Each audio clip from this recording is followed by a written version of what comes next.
l'organisation de l'enrôlement et l'ouverture des BRTC dans le territoire de Rutshuru. Ce territoire participera-t-il aux prochaines élections? À quand le retour de la paix dans la région du Nord Kivu?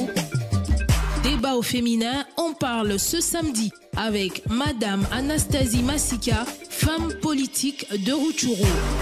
Débat au féminin, c'est tous les samedis après le journal de 13h et dimanche en rediffusion après le journal de 19h. Pour tout contact, appelez au 099 790 93 22.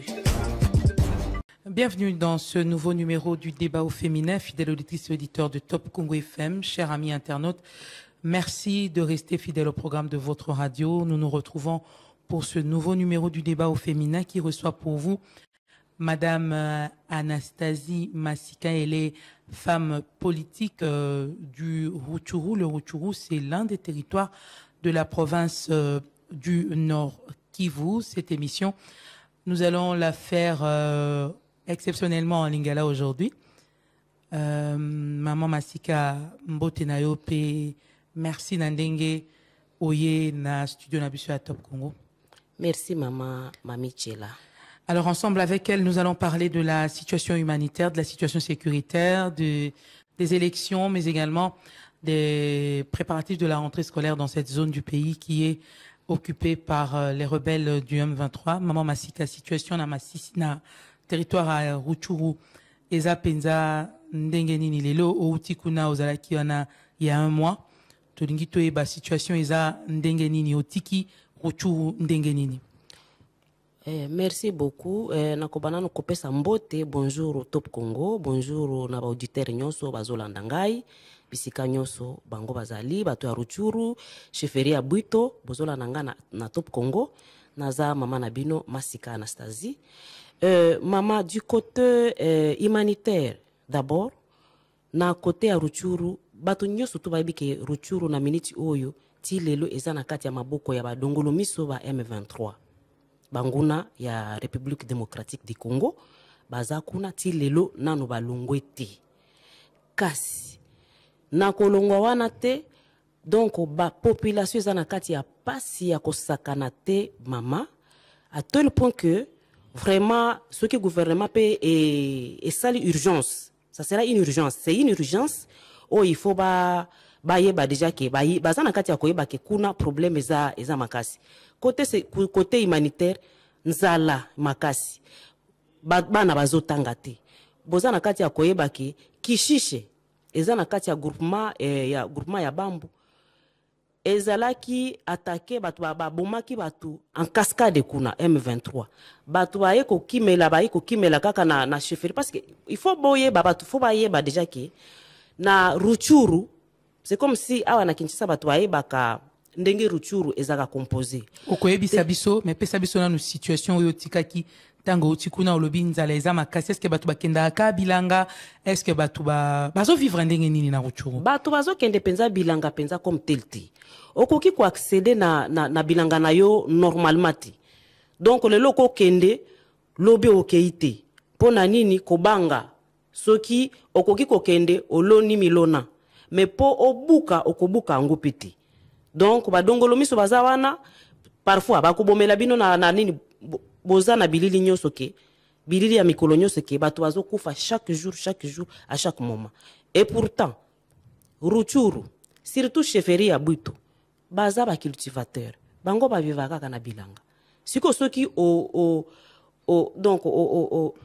boy muto akende kosala bilanga kana bilanga wana nde ekonomi na bango kana bilanga wana nde bazwaka mbongo ya kotangisa bana kana bilanga wana nde batekaka soki milona ekomi mature bakoteka po bazwa mbongo po basala oyo mutu na mutu oyo akoki kosala na ménage na ye mais siko soki mutu azwa accéder na bilanga na ye zomona déjà ki aza limité donc en bref vraiment pas eza makasi ezosenga vraiment gouvernement akanga lisusu misu te il faut fongola penza misu humanitaire baza sur place te aide même il y a gouvernement central les eaux comme la bangote eza penza te pour dire que na chefferie ya Bwito bisika na zolo belawana chefferie ya Bwito ba leader baza penza te ba leader politique baza penza te parce que mingi bazala kaka soki mutu atangi Rutshuru c'est que mutu azomona kaka chefferie ya Bwisha yebisa biso Rutshuru eza composé na combien de chefferies?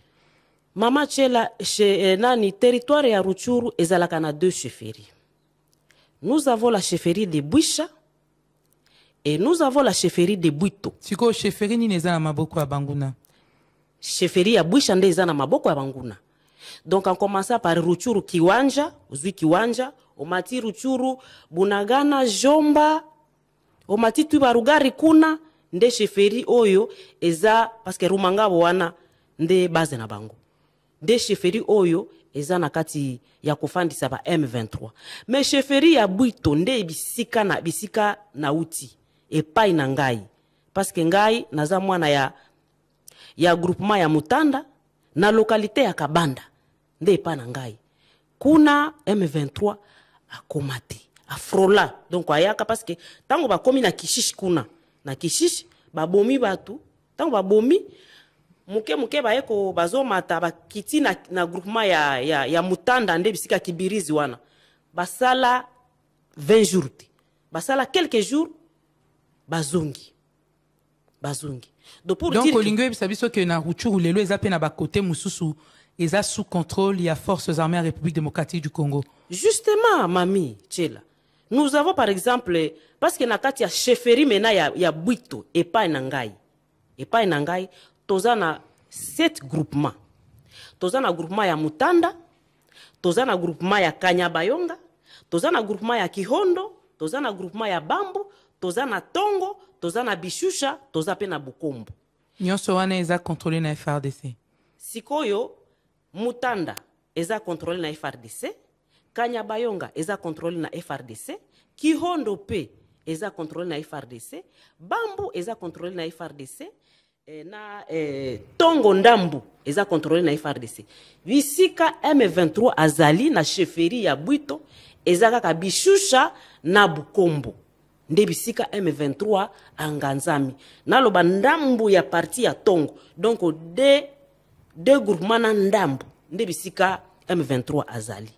Tilelo. Na batu ya seni ndenge bayaka.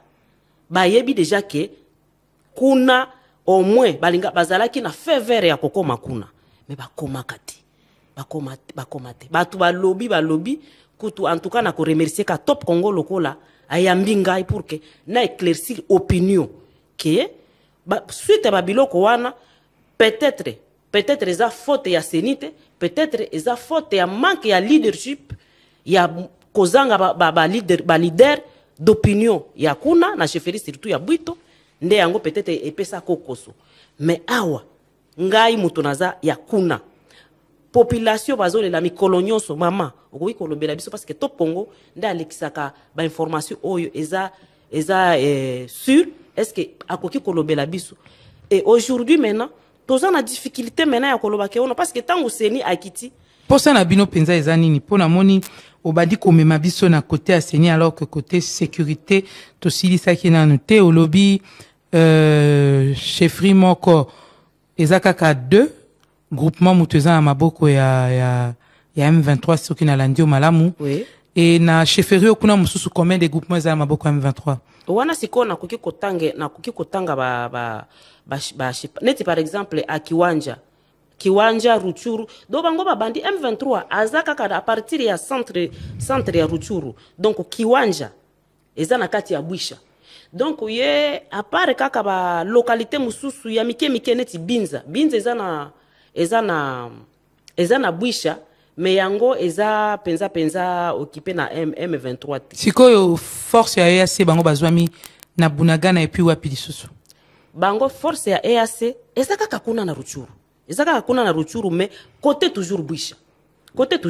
Bango baza na Bwito te. Baza kaka na donc M23 na EAC baza esika moko. Bazali esika moko mami Chela.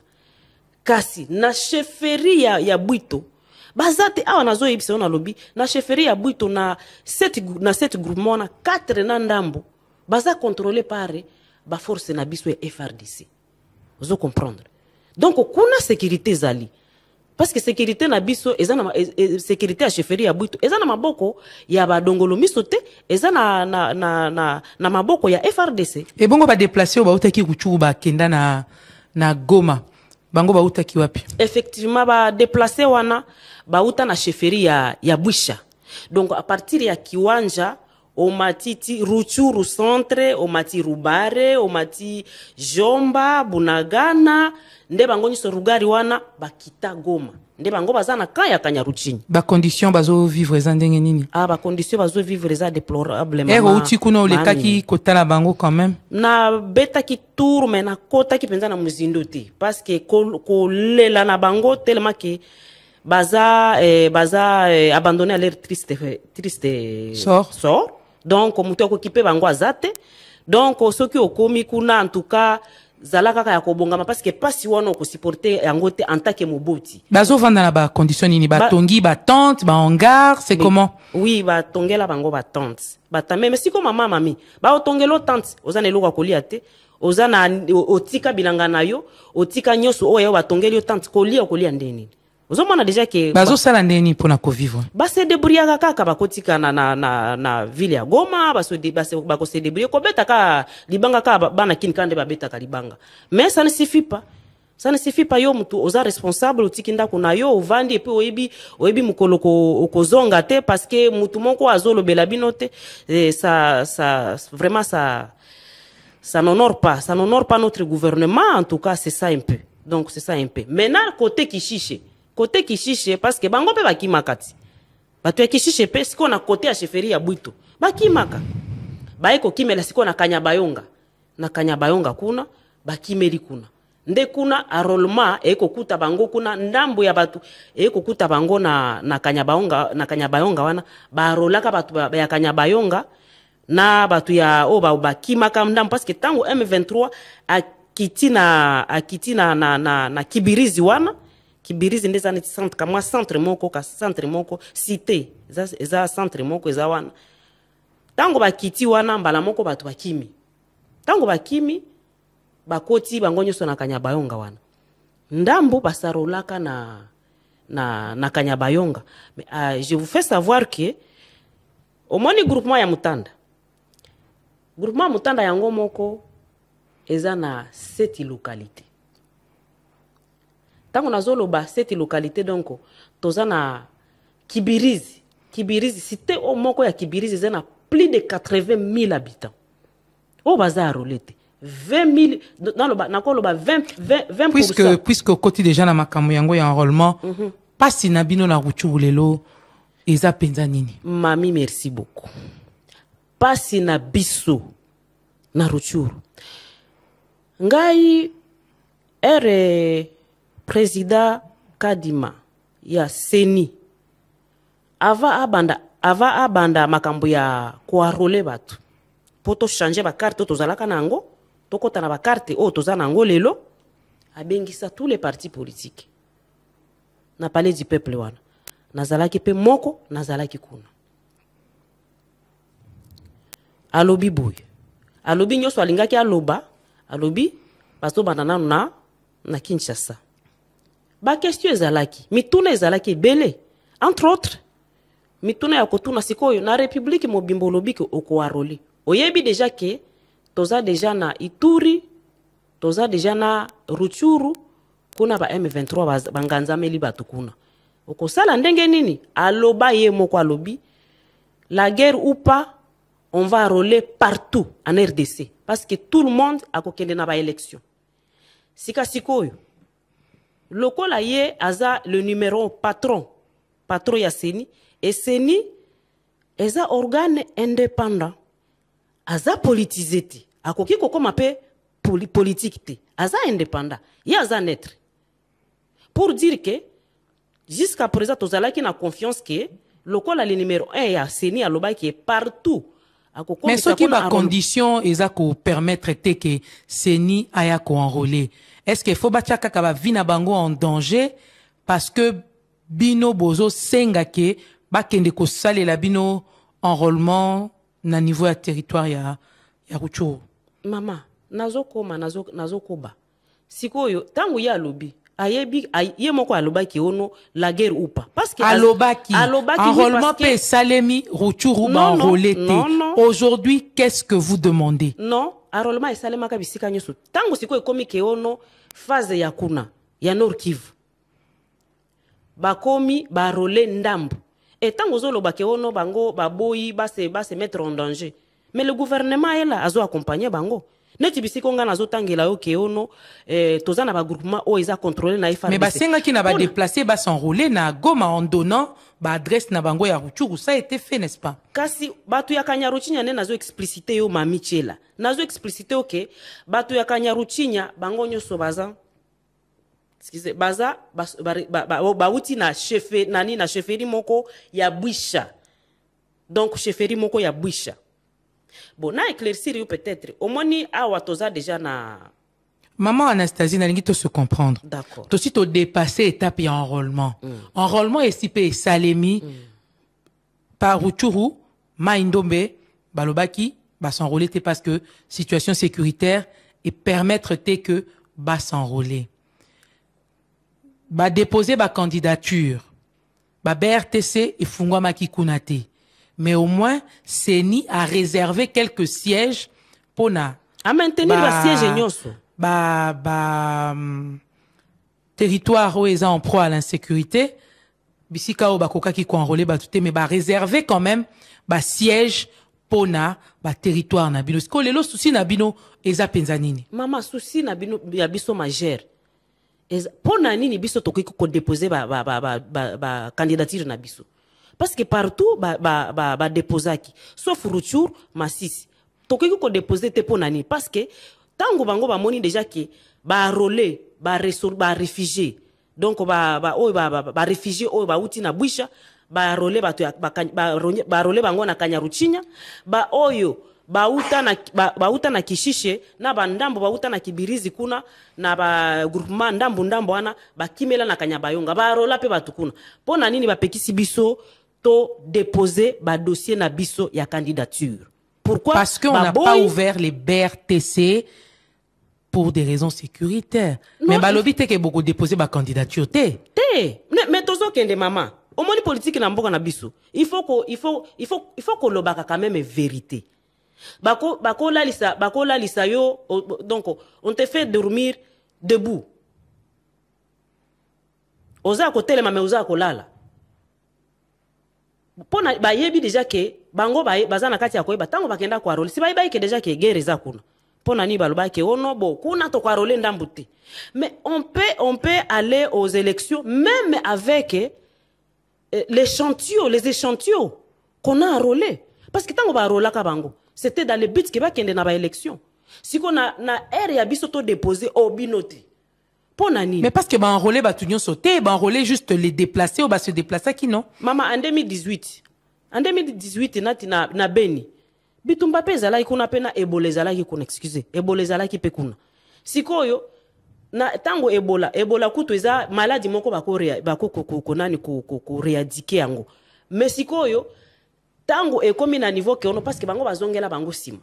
Mais biso eza Ebola tri. Si ye moko mama nazola na ne maloba ya numéro 1 patron ya Seni. Ye moko tango azoloba ke ono guerre ou pas. Mais Seni patikali ko bibisa communiquer te pona koloba ke ba ko enrola ka jamais na territoire ya Rutshuru. La Seni ne l'a jamais dit. OK, yango nazotuna date eza ya mukolo nini. Parce que calendrier na bango eza bien tracé, eza ki bien tracé.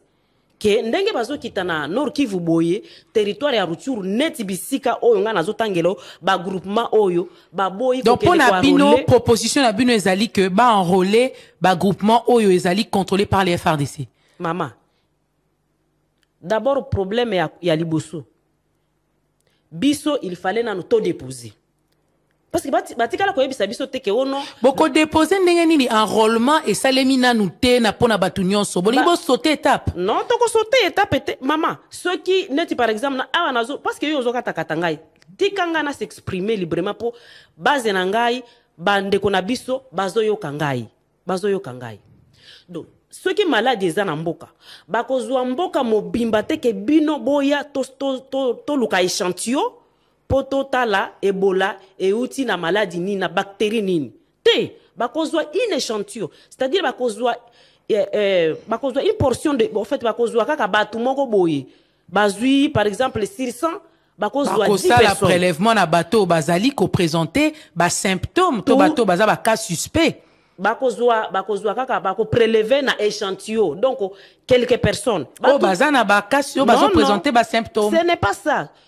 Village ño se cause là peut-être ils ont un problème à choléra mais bakozwa village ño tout te ba prélever bango te bakozwa batu ndambu nde ba prélever bango nde yango ba bengi échantillon. Ramenons ça na politique. Voilà siko yo pona nini nalo bakaka na ndenge échantillonnage neye nini basi ba nani ba roller ndambu ya bwisha ndambu ya bwito pona nini bazoboya biso tokende na ba élection ozomona déjà que baboyi bokende na ba élection to balobi sécurité situation sécuritaire pour le moment ezo permettre te raison pour laquelle il fallait nanu biso to déposer seni apesi communiquer nanu te ke bino bokende ba élection te oui seni alobi yango nanu te voilà donc bozo prêter ba intention na seni bozo prêter intention te mais le fait que biso toza na la date précise ya koloba ke ono vraiment tozozongela rupture telle date ça nous inquiète. Ça nous inquiète n'a pas si oyo bato bazo vivre ça nous inquiète et que ezola qui sapenza ke ono siko bato bazo komituna bazo komi est-ce que seni aza politisé ou bien c'est quoi bon ngana mutu ngana ibi ke seni akoko zala politisé te parce que aza organe indépendant asa indépendant donc bolingi bapesa bino date oyo bakoya koenrôler bino na date oyo bako réceptionner ba candidature na bino même si situation sécuritaire eza nanu instable biso nanu il fallait nanu to déposer nanu mama alanda ngai boko déposer ndenge nini alors que population nyonso bazalaki enrôler te mama yango nazoloba ti Goma eza na occupation te Goma eza libre ti il fallait bafongoli bureau ya seni ya Rutshuru biso to déposer nanu ba candidature na biso mais jusque là bozana nous peut province Nord Kivu eza province sous état de siège na état de siège ba activité politique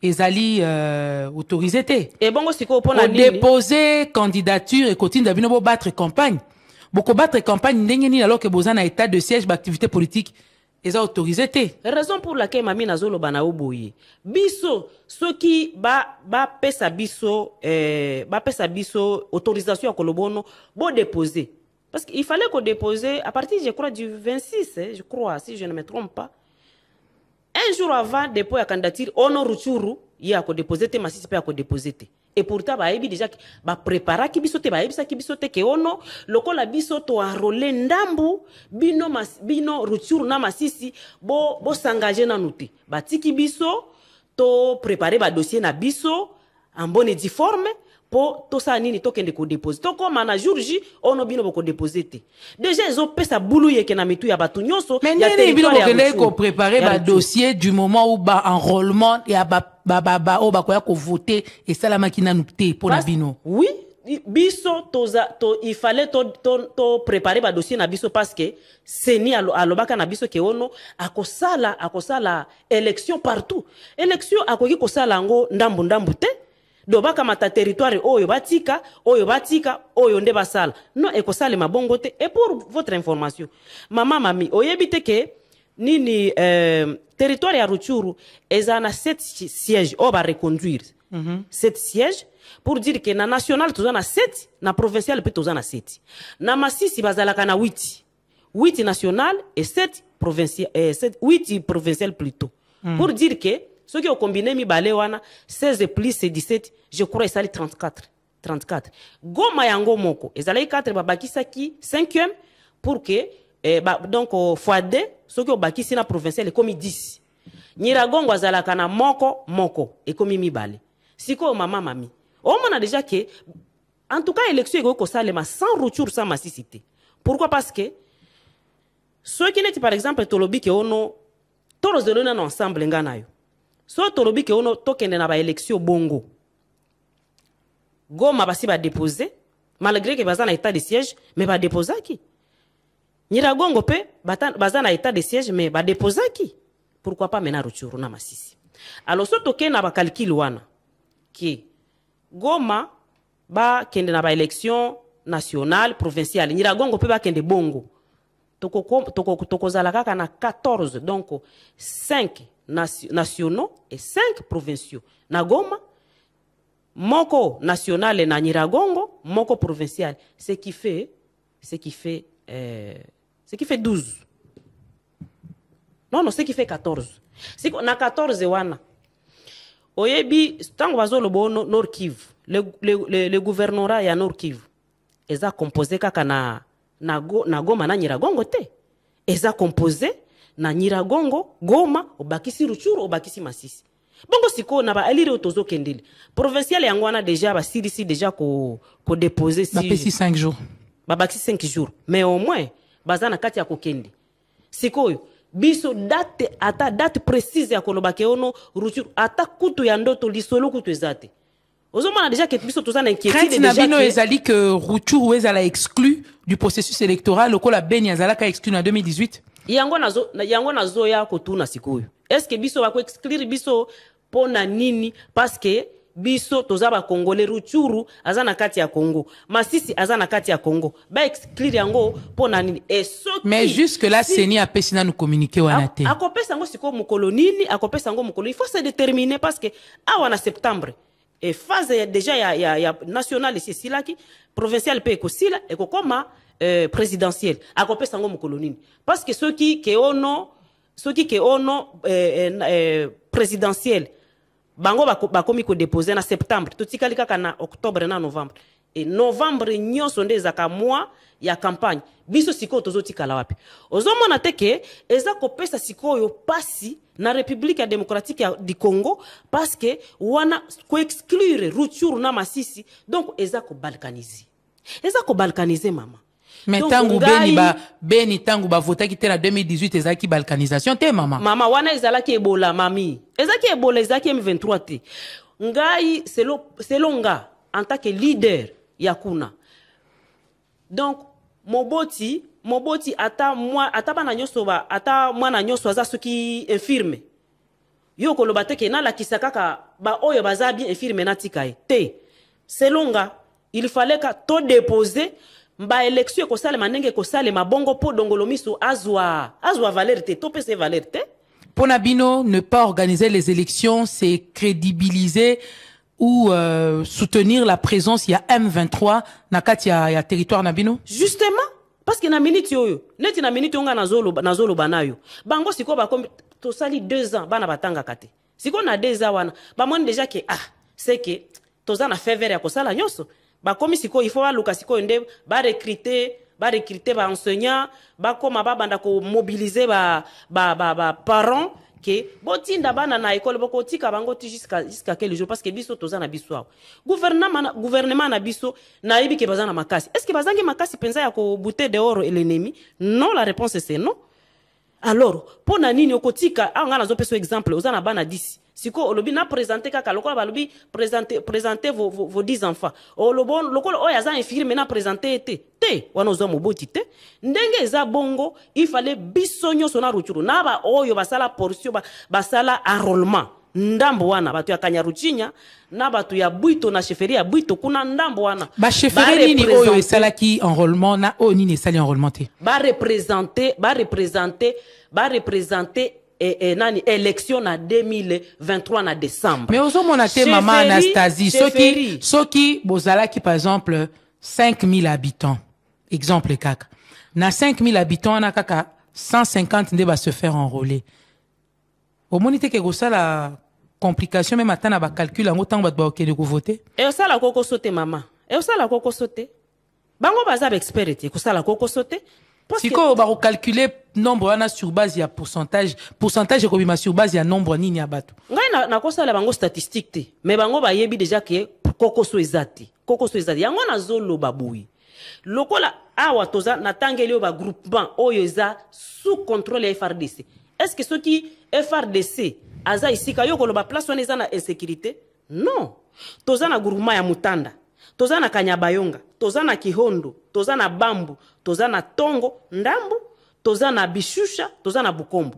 bisika kaka badongolo miso bazali eza kaka na de groupement wana bishusha na bukombo ndambo ya tongo mais 4 na ndambo oyo baza libre butu moi tokosarolaka mokolo nini butu moi tokosarolaka mokolo nini wana ezokoma na matoi ya bakonzi ozolobelaka Rutshuru poza kuna bongo Masisi Masisi siko mukasi mutu ba leader ya nani ya Masisi pe bazaliti ba leader pe ya Masisi bazali ya onga na zolo baboyi mama ceux qui passe ezali ya koloba ke ono biso tokoki kokita kuna te pourquoi parce que nani M23 ezali kuna mais mais yo moko outi Nord Kivu est-ce que komi na Rutshuru zela bakoboya nanu zela na kozongela mutuna wana bakoboya kokita pona ni parce que EAC eza force naître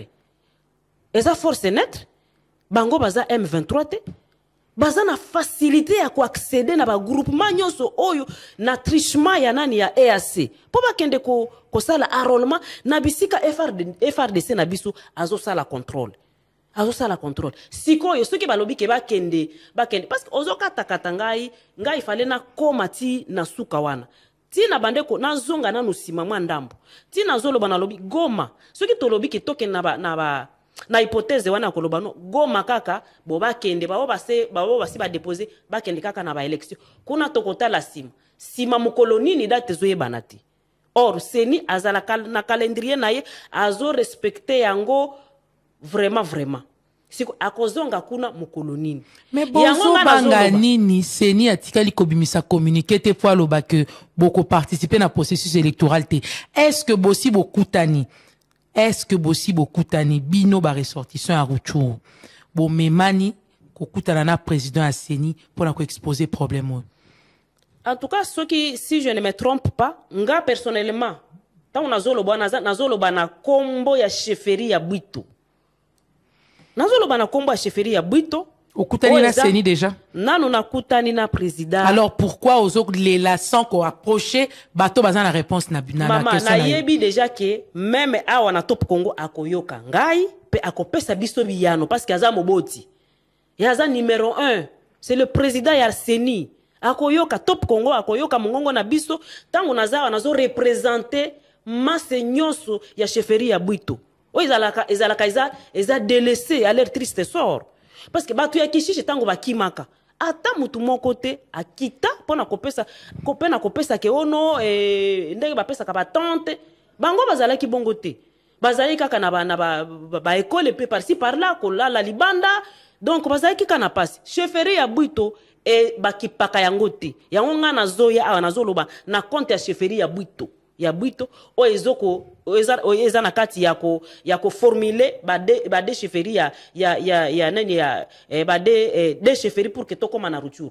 parce que c'est comme si tango balobaka Rutshuru ba monaka mingi bwisha ba monaka Bwito te nesi peuple riverain o bazaka na Vichumbi kuna kutu M23 lota kutu kokoma kuna te mais seni akoma kuna te akenda kwa rolete or Vichumbi wana zana kati ya Kanyabayonga barolate bakoma kuna te bosiko ba groupement oyo nyoso tu ndenge za sous contrôle ya FRDC pona nini bakoki kokita te et hormis ça lokola tozo sala course à la montre pourquoi bakoki ko pesa bapesi chronogramme non ebisi biso nanu to déposer parce que nde eko apaiser ba habitants ya Rutshuru ba kasi boko déposer ndenge nini ba bazo il faut lire bino nazo bandela ba s'enrôler bango nyonso tuti bazana makoki nyonso ya kokende ko enrôler mami donc pona bino bolingi ba pesa bino date ya enrôlement oui. Et puis date ya dépôt to ba pesa nanu date ya dépôt enrôlement to kotala sima oui ba pesa biso date ya dépôt siko banani ba voter bino soki population s'enrôler te oh mama awa nazolo bayo est-ce que nazoti ya mai na munoko mais toko kende kaka na moi échantillon ba s'enrôler qui oui. à partir à Goma na ba site ba déplacer oui et bongo ba rola bango pona nini si ba rola bango sous prétexte ya koloba tozo enrôler bino parce que bino bokene na ba élection et en plus mamami ko bosa na teke tangu bitumba ikomaka na bisika na village par exemple batu ba palangana ka mutu na palangana na marque na ye ba oyo bakimela na Uganda kuna ba okende kozwa bango po bazongisa bango na makasi po basa role non ba oyo mususu baza na ba kante na bakanya ruchinya to na bakanya bayonga te bakota kota siko na Lubero ba okende koluka bango na bandako basangola ki pe na Lubero no siko tango basarole na Lubero eza malamu te ifale basarole na Lubero non ba elobaki na batu nyonso o bazaki ba déplacer en s'enrôlant ba koma ba adresse ya bisika ba utaki na boite wana eza prétexte te ya koloba ke ti mukolo gere kosila kosila date nini eyebani te yango wana awa tina zolo bana exemple na lobi ozana diba na moko aza infirme ko présenter kaka nefu te na poser aux questions répondre ngana nute au uti nord Kivu au komi na Rutshuru te pourquoi oui parce que nzela eza kokoso siko ya nzela eza kokoso pona senine nzela oza polele ngana za individu bango baza force seni aza na force seni aza na basoda te non seni azo mais FRDC za wana eza na pouvoir na nini nozo kakola RDC na biso mami toza na force na biso FRDC za force pona biso et bisika nyoso bazalaki ata meme na Kanyaruchinya wana bazalaki accompagner toujours na FRDC na biso siko toza na force netre EAC pona nini nga individu nako zala peut-être na kokoso pona okoma kuna mais seni akokoma na kokoso te parce que toza est-ce que batu balongwa lisusu Goma ko kende Rutshuru est-ce que batu balongwa Rutshuru ko ya Goma koma kamena pasi parce qu'il y a trop de taxes ba taxes za kili kuna eza mutunyo sotunde amibwaka kana nzela te donc ba kenda kamena pasi na pasi kuna ekoma neti gouvernement mususuti siko tokotika olobi bien kuna ekoma gouvernement mususu seni siko kendo lukani te nazo confirmer te na loba ekoma neti parce que anarchie za kuna anarchie seni ya okelo ko travailler na anarchie non yango nazo loba boye toza déjà na neti bo fait na longwa na contexte wana bisika siko FRDC azo contrôler neti bisiko nga nazo tangela yo groupement mususu oyo ba groupement nyoso oyo parti oyo zotanga est-ce que c'est la grande partie de Rutshuru ndeza na maboko ya FRDC ou la grande partie de Rutshuru eza na maboko ya Banguna te parti onga nazotangela eza grande partie eza na maboko ya FRDC soki tozwi Rutshuru mobimba tokaboli Rutshuru na 10 combien sur 10 ya Rutshuru eza na maboko ya FRDC wana soki tokena hypothèse wana omoni toza na télévision toza na débat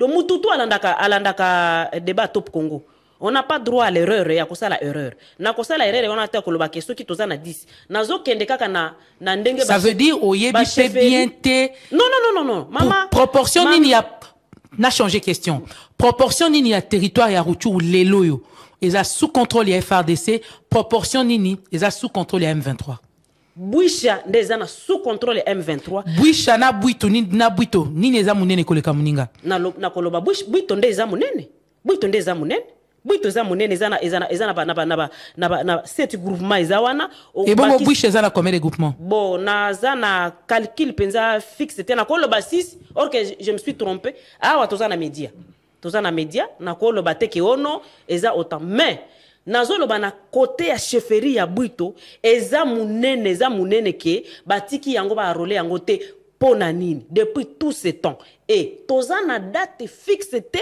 ya koloba ke ono bozela biso tozozongela ba agglomération oyo eza sous contrôle ya FRDC yango inquiétude na biso ezali wana ke soki eza bongo ke bazobanga ke ono bakoki kozala accompagner na EACT parce que eza force neutre bakoki kozala accompagner na FRDC alors batika biso to déposer ba candidature na biso comme ça to kokende na échantillonnage wana échantillon oyo excusez Kanyaruchinya na Bwito Bukoma Busanza Kisigari Rugari Jomba ezali na maboko ya nani eza na maboko ya M23 yango eza na Bwisha na Bunagana donc eza 1 2 3 4 obakisi Bunagana oyo tangi wana eza na kati ya maboko ya M23 kasi yebisanga bisikanga nazotangela yo awa est-ce que M23 aza kuna te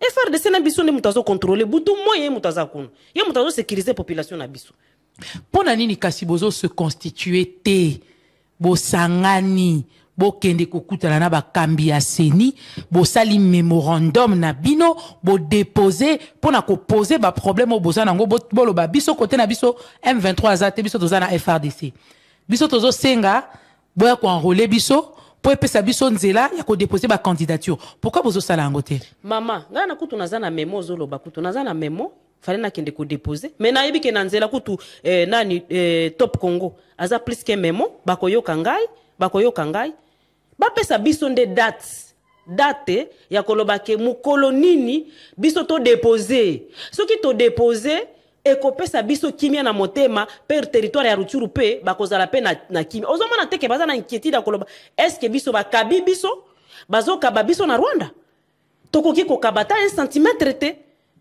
parce que Rutshuru eza RDC Masisi eza RDC to kokabata même poussière ata ya mabele moko to kabangote alors raison pour laquelle biso ceux qui va moni penza nazo pesa kaka ba solution ba piste de solution ceux qui va moni ke awa moyen to kende na ko enrôler ba o mususu wana parce que accessibilité na nzele zate est bien batika biso to déposer et ko réduire force kutu ya ba dongolo misu. Parce que bango ceux qui tokei kaka na ba élection sans Rutshuru na Masisi bako beta maboko. Or tozana posa ba beta maboko te wana eza pays na biso eza territoire na biso eza RDC. Donc on ne peut pas aller aux élections sans Rutshuru et Masisi. Et tant on a expliqué on a lobby basalaka ceux qui élection esili. Et comme ke ono bazo constituer gouvernorat ya Nord Kivu. Ba constituer ngondenge nini 34 nyoso baza à côté. Donc ba constituer ngo kaka na bloc kaka ya 5 députés nationaux na 5 provinciaux nde ba ko constituer yango. La réponse c'est non. To sengeli na kosi sa poto za suna minute belete rentrée scolaire est le 4 septembre. Est-ce que bana ba ozonga la Rutshuru? Nde mutuna yangwana il fallait sikoyo gouvernement na biso a pesa ba mesure a fongola banini a fongola banzela a pesa autorisation bana ba sala nini ba kende ko banda classe parce que 2 ans ba sali 2 ans bazotanga. Mais école les a occupés par des déplacés. Wana eza musala siko ya gouvernement ba école mususu eza neti par exemple bisika nazotangelo katu no azonga kaka na chefferie ya Bwito nyoso kuna pe batanga rate na Bwito bazotanga te batangi te mama batangi te bakotanga ndenge nini c'est que psychose pe ezali cause mama cause ezalaki mezali susute parce que bisika nazotangelo anga nazoloba neti par exemple localité kaka moko ya Kibirizi na ebite soki oyokaka Rwindi parc national de Virunga Rwindi Rwindi wana donc soki okoti neti na nord ya Virunga wana nde okomi na Kibirizi cité wana nde babenga on Kibirizi okoti wana ekoti na kati ya groupement Mutanda localité moko eza na plus de 80 000 personnes localité kaka moko siko yebisanga bisika bango bakomaki ne na Kanyabango parce que na Kanyabango wana ozokende siko ba Lubero ndenge ozokende ba Butembo ko to sengeli na kosilisa OK parti moko nde ba rola yango nazolo babuyi. Quelle sera votre conclusion et on va terminer par là? Conclusion na ngai eza boyi ba pesa biso date d'abord ba autoriser biso ba candidat ya Rutshuru to déposer ba dossier na biso ceux qui tosili ko déposer et ko pesa kimia na motema na ba habitant nyoso ya territoire ya Rutshuru parce que bango baza na inquiétude que c'est que bazo kaba basi bakabi biso. Or République démocratique du Congo et le chef de l'État akabi ata esika mokote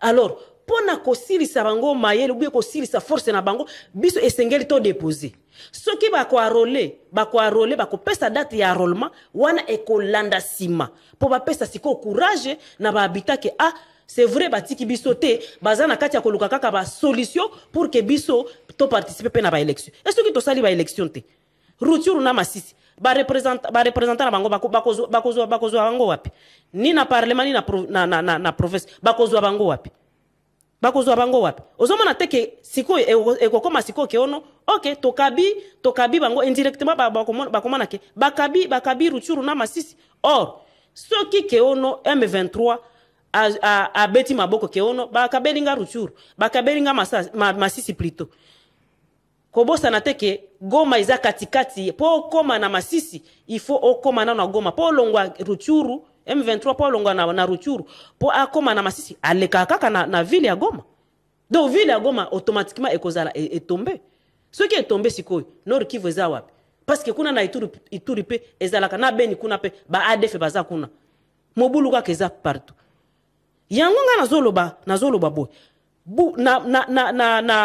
Na mbulungana wana donc na mbutu wana tokende kaka na ba élection bongo kaka. Donc ba échantillon wana o bango ba rola kanya bayonga ba rola bango ba représenter neti Bwito et kanya Ruchinya ba rola na Nyiragongo ba rola ba représenter Bwisha. C'est tout toke na ba élection bongo. Toke na ba élection bongo. Merci beaucoup, Madame Anastasie Masika. Vous êtes femme politique du Rutshuru. Vous êtes venue plaider la cause des électeurs, mais également des candidats de cette partie du pays qui ne demandent qu'une chose à la CENI, que ces personnes soient fixées sur la date de l'organisation et de l'enrôlement, sur la date de l'ouverture des BRTC pour la réception des candidatures. Merci à vous, Madame, d'être passée sur nos antennes. Merci à Isabelle Moyengo qui nous a permis de réaliser cette émission avec laquelle nous avons préparé cette émission. Merci à Miguel Mena qui a coordonné, Dani Zahubi, Patrick Mungongo se trouvait du côté de la prise de vue, Jacques Dinga a assuré la prise de son. N'oubliez pas, le rendez-vous c'est tous les samedis après le journal de 13h, en rediffusion tous les dimanches après le journal de 19h. Nous allons nous retrouver très bientôt pour un autre numéro. D'ici là, portez-vous bien, au revoir. L'organisation de l'enrôlement et l'ouverture des BRTC dans le territoire de Rutshuru. Ce territoire participera-t-il aux prochaines élections? À quand le retour de la paix dans la région du Nord Kivu? Débat au féminin, on parle ce samedi avec Madame Anastasie Masika, femme politique de Rutshuru. Débat au féminin, c'est tous les samedis après le journal de 13h et dimanche en rediffusion après le journal de 19h. Pour tout contact, appelez au 099 790 93 22.